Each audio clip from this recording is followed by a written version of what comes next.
Hi, I'm Kathy from Short Film Edits, and I'm here with Autumn Noel for an interview. How are you today? I'm good. How are you? I'm good, thank you. Can we start the interview with you introducing yourself and letting everyone, not that everyone knows who you are already, but there might be the odd one that doesn't.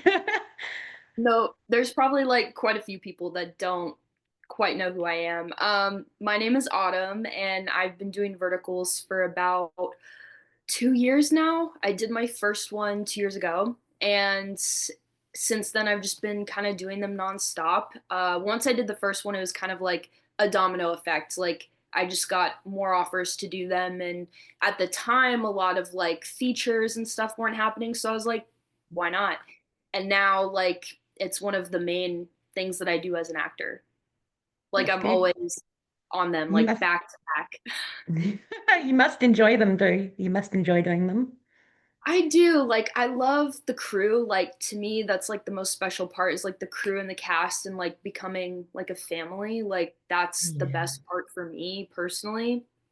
And it's always Mm. bittersweet when you wrap a project because then you're like, "Oh, I don't know when I'm going to see them again," because like even though you want to Yeah. hang out, it's like in LA, it's like everyone's so busy, so it's like you don't really get to Yeah. see people that you want to see all the time. And so it's like on set, it's like, you have to be there. So it's like, You you work know, so closely together for, that period of time. yeah. And so like yeah, it is one of like my favorite places to be. I would say set is like it's like a second home to me. Yeah. Yeah. Aw. Okay, well, I have 5 questions for you today. Okay, so we're going to start. The first one was when you're preparing for a role, how do you emotionally connect with a character whose experiences differ greatly from your own? Um, well, it's quite funny actually. Like a lot of the characters I play are characters that usually get abused and Mhm. like treated really badly. Um, Growing up, like I kind of went through not like the exact same thing because that would be very extreme, but my own kind of version of what each of my characters go through so I can kind of pull from that and connect personally, Uh, um, and put myself like kind of back in those situations but not like all the way there, to where it's like a super dark place, but yeah, I can connect enough to make the emotion seem genuine and real and feel sympathy for the character because I've been there, like I've been through it. yeah. Um, and yeah, it's not a fun place to be, but Mm. you know, the characters always get justice in the end, so that's great. Yeah, yeah, they're always the ones that win. So, Yeah. oh. But Well, thank you yeah. for sharing that. Mhm. That's very personal, but thank you. Of course. Okay. Um, In vertical dramas, how closely do you work with directors or co-stars to shape the scene? Are you often improvising or staying tightly scripted? Ooh, this is a tough one. I would say it really depends on the director, the clients who are funding the project, the producers on it as well. Because if you have clients that are funding the project that want like the script, like completely like memorized to the T, like you can't change anything, like it has to be exact, then that's what you have to do. Like in Yeah. the last one that I did, I just wanted to change one word, just one word, and it wasn't approved. And so sometimes you have Um, things like that where it's like not even like a little thing is like approved, but then you have other sets where like the clients and the producers and the directors open to hearing your ideas and they're like, wait, like good. actually let's try it that way. Like if you think that this is how your character would react or respond, like let's try it your way and see what that looks like. Yeah, Then sometimes they end up going with that take and they like it better than what they had thought of. And that's what I that's like the good. most is because it feels more collaborative. And it Yeah. doesn't mean that like the actor is always right because I don't No. believe that. But since we are embodying the character, we're putting our soul and like our heart into this, person that we bring to life. I think that sometimes we kind of know not better, but we know like, how they would be and how they would react. And so it's nice Yeah. when like our thoughts are heard, you know? Absolutely. Yeah. You're the one playing the character. You're more intimate with the scene itself. So you Mhm. might have a better understanding of how you think it should be played. Yeah. And I like when people are open to that because then it's like, then I can play and I can explore and like, I can also like, you know, have a better understanding of like why I think this and like why my character is this way and like why my mind went that like to that Yeah. place. So it's like I love it when it's a more collaborative space. Same with like co-stars. When co-stars want to actually like add and like improvise and like share their ideas with me, like I love that. I don't really like people You that there? just stick constantly to the script. Sorry, honey, you froze for a second there. Oh, did I freeze? Yep. Oh. Just for a little bit. um but yeah, I was like, wait, you're not moving. That's okay. But I can edit that part out. yeah. Blooper. Bleeper. Yeah.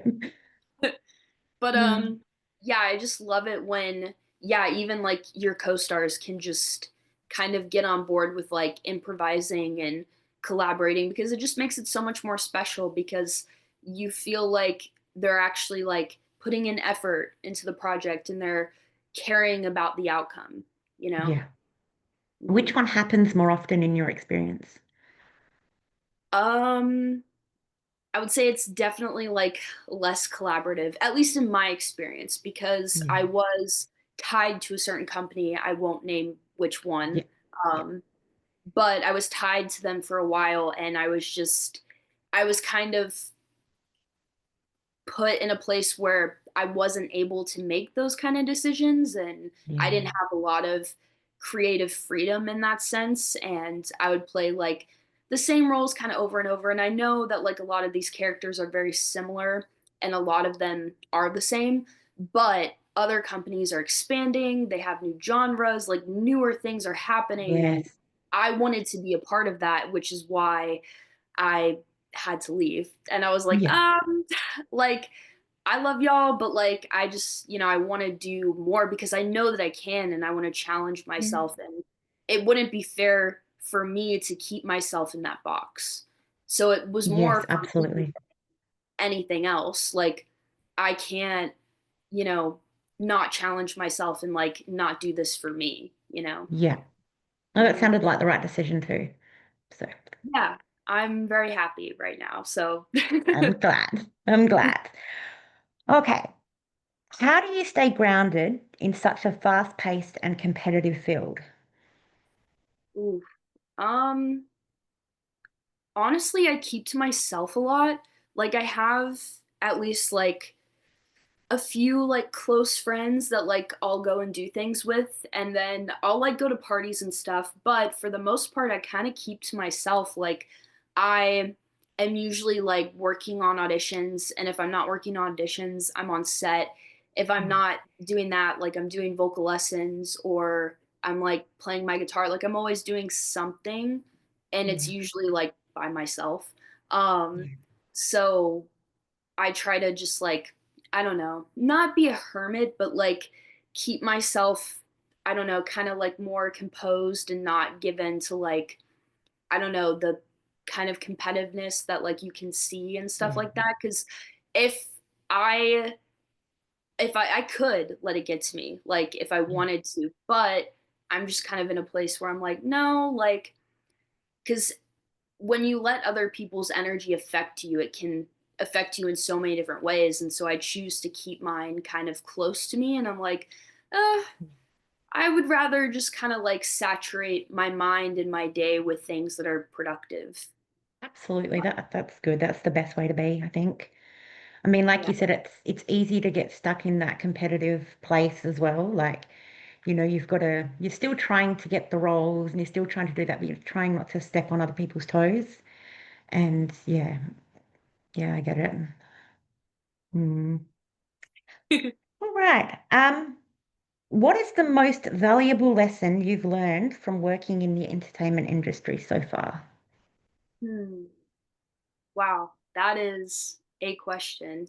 Mm. Um, it used to be like to never give up, like that's what I would always tell myself, but now because I've realized that like my worth is so much more than like what certain people that I'd worked with kind of would make me feel is to bet on yourself because you never know what's going to happen and you never Yeah. know like what opportunities are going to come your way, and it is always better to bet on yourself and to make those choices even if you aren't sure if it's going to work out, because if you hold yourself back, you could be holding yourself back from an amazing opportunity that might not ever come your way if you don't just go for it.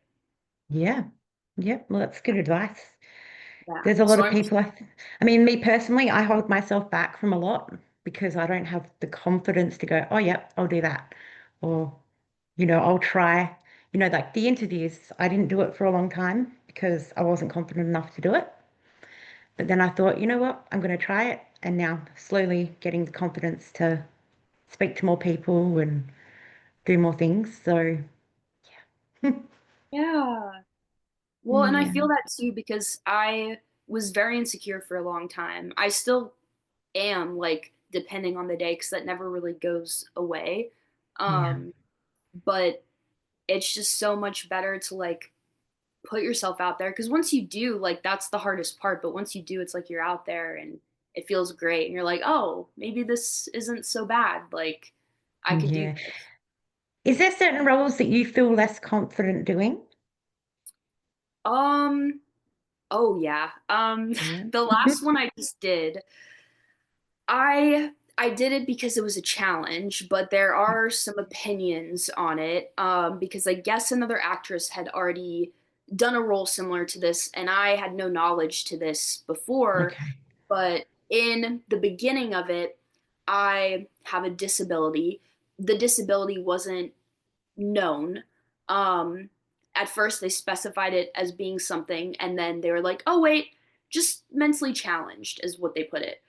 Mm. But my character was very much treated like an animal to horrendous extents. Like, I'll just put it that Ugh. way. And then she regains her memory like throughout the story, and then remembers who she is and gets like her revenge. And it's more of like a revenge story, but that one I was super uncomfortable playing because I didn't know how to play it, and everyone on set was telling me something different about like what direction the character is going and like what they wanted, and I had so many voices in my head, and so that was probably like one of the most uncomfortable times, but one of the most challenging, so I appreciated it because Mm. it gave me a sense of new confidence, and I was like, "Oh, I could do this again." It would be a lot, but I could. Mm. Um, and then like I guess like the more hypersexual roles are the Oh, ones that yeah. I'm more uncomfortable playing. I remember this was one of my, I think it was like my fourth or fifth vertical, and I think it was my second or third one with Casey Esser. It's called Fated to My Cruel CEO. In the Yeah. beginning of it, I had to play a stripper. That was not easy for me because they had Mm. me do a whole dance in the beginning of it, and I was like, this is a lot. Like, and I Yeah. get that it was a part of the story because she was a stripper trying to make money because she was an aspiring actress, and that's what she wanted to Yeah. do was act. Um, and so I got that, and it was like a big part of the story. So it's like I didn't want to not do it. Mm. But I did feel super uncomfortable because I was like, I've never done anything like this before. Like, and so I think the more sexual that certain verticals get, the more uncomfortable it is because it's just leaning towards a direction that like I don't really want them to go in, but you don't really have control over that. Yeah, I mean, there's a lot of talk in the fandom and even with the actresses and actors about certain verticals that we dislike or that we don't want made, and Yeah. some really sound like that. Um, Mhm. the the more violent against women and the virginity storylines and things like that. It's just so unnecessary, and I get like a lot of these companies did it for shock value, but I mean Yeah, there comes a point where it's just like, too yeah, much. a little bit. yeah, like we need to pave the way for other things. Yeah, I mean, I was speaking to John on the last interview, and he pointed out there are other ways to make people feel humiliated and do things like that rather than using physical violence. Yeah, well, and a lot of it, like I think the better storylines are like kind of like doing that to people mentally though, like the Yeah, psychological aspect of it, because that is what like hooks you in and intrigues you. And I feel like if more were written that way instead of like all of the physical stuff, like it would be yeah, so good. Like the writing would be amazing. yeah. I mean, I know that you get like I mean, I don't condone slapping at all, but there's some where you only get like one, Mhm. and you're like, or like sometimes it's an accident, when they run into each other or something. But it's the ones where they constantly slap each other for like 15 minutes. Like there's no, Or yeah, or you're already on the ground and you're getting kicked and hit, then they pull yeah. up just to throw you back down on the ground again, and it's like, what is this? Yeah. Especially the ones when she's pregnant. Like Mhm. I cringe at those ones. Yeah. Yeah, that's almost all of the storylines I've done. Yeah. Mm, Yeah. yeah. Yep.